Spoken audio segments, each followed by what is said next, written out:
So I did a little bit of digging through the dustbins of history to see if I could get a little bit of context in terms of figuring out the dysfunctions between the Democratic Party and the Republican Party. And man, oh man, things have changed and they've stayed almost exactly the same. The Republican Party has been running game on this country for a very long time, and the Democratic Party has been their chief enablers for a very long time. What we're seeing happening right now with MAGA taking over the White House is representative of nothing new, but rather the latest iteration of something that's been going on for a very long time. It takes two to tango.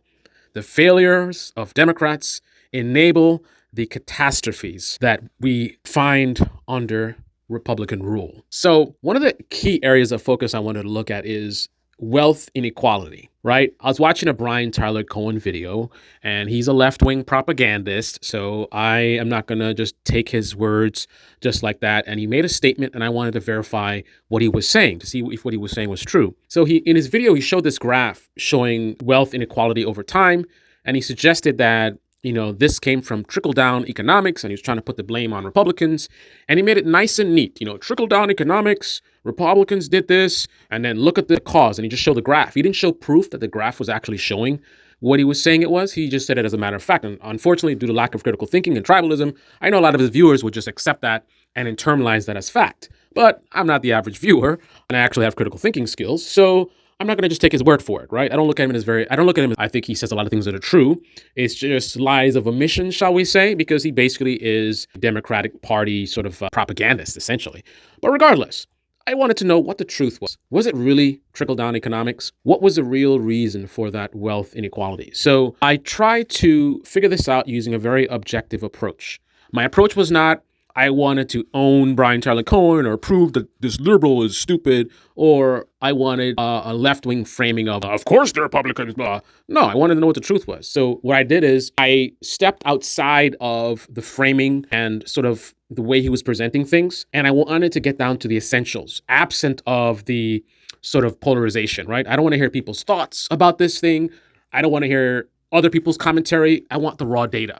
So what I did is didn't try to find his graph. I just looked at data in terms of wealth inequality over time. I wanted to figure out when exactly did things start going in the direction that they went, where they got really bad over time. So the graph that I saw, which again was an isolated, and that's how you get objective information. That's the critical thinking, right? I just want to know wealth inequality over time. I don't want to hear from somebody who's saying trickle-down economics fail. No, I don't want your position on trickle-down economics. I don't want anything about trickle-down economics. I just want to see wealth inequality and when did we have this upward trajectory. Based on the graphs that I saw, the year that I believe I found was, I think, 1969. You guys who are better at history than me, comment below and let me know if this is correct. So then I was like, okay, so it might be 69 or was it 61? 69 or 61. This was transitioning between LBJ and Nixon. So the answer to the year that I'm talking about is, what was the last year of LBJ, which I think is 1969. So I believe, I don't know, I guess it would be 1970 would be the beginning of Nixon's term. Correct me if I'm wrong again. But anyway, this was at the heart of this change in trajectory in terms of wealth inequality. Okay, if I'm a partisan tribalist, I'm done at this point, right? Even though there's a transition, changing of the guards, I would just basically, this is a negative thing, so I want to associate it with the Republican Party. So I ignore LBJ and then focus on, hey, Nixon was a Republican, so he did it. But obviously that'd be a little bit dishonest, right? So it's not even necessarily me trying to be objective, but it's kind of obvious. If this was the center of when things were changing, I get how you might just want to automatically give it to Nixon because what changed at that time? Well, the Republican came into power, so obviously the Republican did it. But the thing is, I wanted to know what was happening prior, right? Because a lot of the research I was looking at kept talking about the reason inflation was a big problem. So that was a big underlying theme. Inflation was rising out of control. So I was like, okay, why was inflation rising out of control? It didn't just start happening because Nixon got elected, right? In fact, I believe part of why Nixon got elected, I believe, not sure, might have been partly because of inflation. Ironically similar to Trump's latest win. But anyway, it might be the war, or it could be both. But things were not good at that time, and that's one of the reasons why Nixon won. So it's not like things were great, and then Nixon came and he broke them. We had a lot of problems, which is why Nixon won. And it's also why LBJ didn't run again, right? So my thing was, okay, So unlike the common narrative where, they say Republicans destroy the economy and then the Democrat has to fix it, which does happen a lot, but that didn't seem to be the case in this example. If I want to be a partisan, I could say it was, because there was a lot of positives under LBJ. Wealth grew substantially, unemployment was low. There were a lot of positive things happening in the country as far as the economic under LBJ. However, at the end of his term, things were not so good. So I was like, okay, so back then, who were they pointing the blame at? And what I found was they were complaining about LBJ and the spending program. So he did some kind of, I guess, some kind of benefits programs of some sort. So basically, in short, government spending. But ironically, there's not a lot of articulation about, how much government spending and what they were spending it on in the context of money that's going towards the people, which is always the bad stuff, right? They talked about Build Back Better. Oh, goodness, money for the people. That's horrible. How are you going to spend all that money on people? Where's that money going to come from? Money for war? Okay. Right. So that's nothing new. So even back then, when I'm trying to do research about, I would hear complaints about, people were saying that it was the LBJ spending that caused inflation. But again, they didn't talk about numbers, how much money and what programs. However, the war effort, right? The war effort, you get a little bit more details. War was a big reason for inflation. So then I decided I needed to dive deeper, right? Because I'm not trying to confirm my bias. I want to get to the truth. That's how I approach things. So I don't just say, oh, okay. I said, okay, war. So what was the Democrat position or Democratic Party position, and what was the Republican Party position on the Vietnam War? Well, I think many of you might not be surprised that we had a good level of bipartisanship, not unlike what you see now when it comes to the war efforts.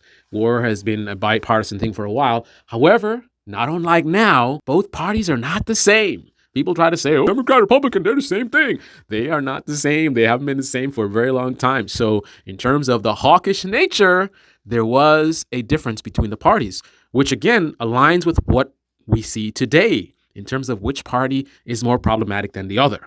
They definitely were both problematic as they are now, but one party was worse than the other.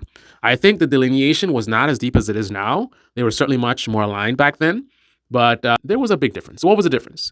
The real hawkish party were the anti-communists, where we heard this before, the anti-communist Republican Party. They had a lot of friends in the Democratic Party, but the Democratic Party was deeply split. They were deeply divided on the war effort. In fact, I think they did a leftist or left-wing purge of their party, which might have been partially, because of this, right? So again, not unlike what we see today, you have the establishment Democrats who are being a bit conservative, and as a result, they go after their own people. The people in the Democratic Party who were anti-war, they got attacked, and there was some kind of party purge. But regardless, the Democratic Party was the conflicted party. Now, to a right-wing partisan, I'm sure you can dig in and say, well, the Republican Party wasn't all for the war. I never said they were. But they were definitely much more for the war than the Democrats were. So, again, the same thing that's happening today has been happening for a very long time. The Democratic Party failures enable Republican catastrophe. So the fact that the Democrats were only divided and didn't have a more united front against the war, leading to them not really having much effect on stopping the war, because we went to the war and that war resulted in inflation. So something that the Republican Party was leading the way with, which is going to war, led to major negative economic conditions. So you had a Democrat in office that led us to some really good economic conditions. And then something that was bipartisan, but mostly leading from the Republican, led to inflation. And then who comes to the rescue to solve this problem? The Republicans, of course, right? They want to go to war. And then Nixon wants to come in and, I'm going to fix everything. And how did he choose? What are the strategies he chose? Well, price controls. Oh my goodness, where have we heard this before? But I'm talking about actual price controls. So can you imagine that? It was the Republicans who had this wonderful idea about price controls. And little did anyone know back then that some little bitch named Shapiro, some decades later, would lie about a woman running as a Democrat and pretend that banning price gouging is a form of price controls, pretending not to know what the word price control actually means, basically preying on the ignorance of his audience who just look at price controls as literally the word price and then control. So any kind of control on prices is a price control, as opposed to knowing what the word actually means, the actual technical definition of what that means from an economic perspective. Well, these were real price controls, right? Nixon wasn't trying to ban price gouging to protect the American citizens. He was pressuring, they call it jawboning first, he was pressuring these corporations to not increase wages. He was directly leaning on them and saying, no, no. And his thing was he was trying to do it to deal with inflation, right? So that, I guess, has limited benefit or limited success. So he escalates to going beyond the jawboning and he goes into actual policy. And those policies included price controls. So he froze rents. I think the leftists might find that a little bit hilarious. Republicans froze, the free market people froze rents. Now, there was definitely some opposition from the more, I guess, traditional Republicans because, free market and all. But still, regardless, their guy instituted price controls. Big government. Their guy also froze rents. He also froze price increases. So the corporations couldn't increase their prices and rents were frozen and wages were frozen. And then he did a multi-phase approach. So this was like the first phase. And then later phases, he made certain things sort of optional, right? Or discretionary, what you want to call it. And that is where everything fell apart. So basically, Nixon was doing this artificial manipulation of the economy, these constraints. He was trying to bottle up the inflation. But once he started releasing the reins on that, basically there was a pent-up energy within the corporations, the greed, right? As soon as he started letting them loose, I think they started surging the prices really high. And of course, they're not going to surge the salaries as well, right? So prices rose really aggressively, really quickly. The salaries didn't increase to catch up with it. So this is Republican policy that's doing this, right? And then inflation ended up being worse than when they started. So this experiment ended up being a complete failure. The Republicans' experimentation of big government controlling your lives destroyed things in this country economically for decades to come. The pattern or trajectory that we saw starting around then, in terms of the people at the top getting more and more wealthy and the people at the bottom getting poor, rich getting richer, poor getting poorer. This was the genesis, right? It wouldn't have happened if it wasn't for the bipartisan hawkishness between the Democratic Party and the Republican Party, led by the Republican parties, right? They are the ones that the Democratic Party is tethered to, right? The Republican Party is the black hole that's just sucking everybody in, right? Sucking in the Democratic Party, sucking all the lifeblood of this country and just consuming it with their decrepit, just absolute lack of integrity, no loyalty to country. And I can't even call it a political party today at this point. What the Republican Party has become at this point, they've become MAGA, and MAGA is a cult. So we have a lame-ass, bitch-made party, the Democrats, and then we have a cult. Those are our options right now. That's where we're at right now. And they're using the same games they used back then. They're using them today.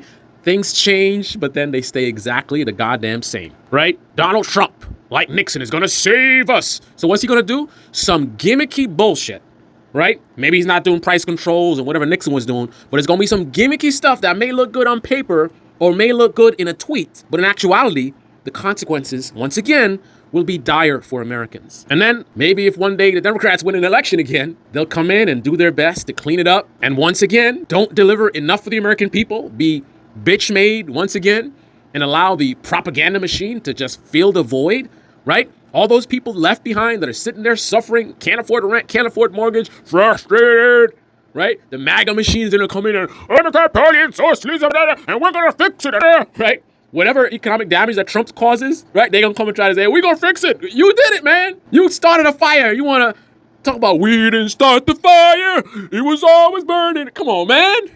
Y'all got to learn the history, man. And not just the history that you like. You see how it went down when I looked at this? I went in not trying to go after Ben Shapiro, Brian Tyler Cohen.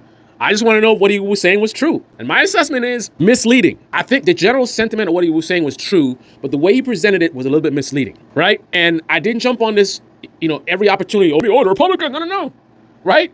First thing I said, no, man, Nixon just got elected. What was happening before? So I dug in on LBJ. And every corner, every time I look in a corner, I pull up a rug. Who do I see under there? Republicans, we are going to fix everything. Ooh, war, we want war. Ooh, satanic panic. My goodness, look at these gay people kissing. Oh, look at that. Oh, we're going to get richer and richer. And then I said, what the fuck? And I turn around, I look to the left. What do I see? Bitch made Democrats. Ooh, hey, Republicans, can we play with you? You guys are bad, but actually, you're not really bad. You know, we're cool too, man. Well, we can play with you. That's the American history. That's the history of the Democrats and Republicans. It's like one of those cartoons, man. What is it? What's a Roadrunner and Bugs Bunny, right? Two opponents and doing all kinds of silly bullshit. Only problem is this shit ain't funny, man. This shit is not entertaining. This shit needs to stop.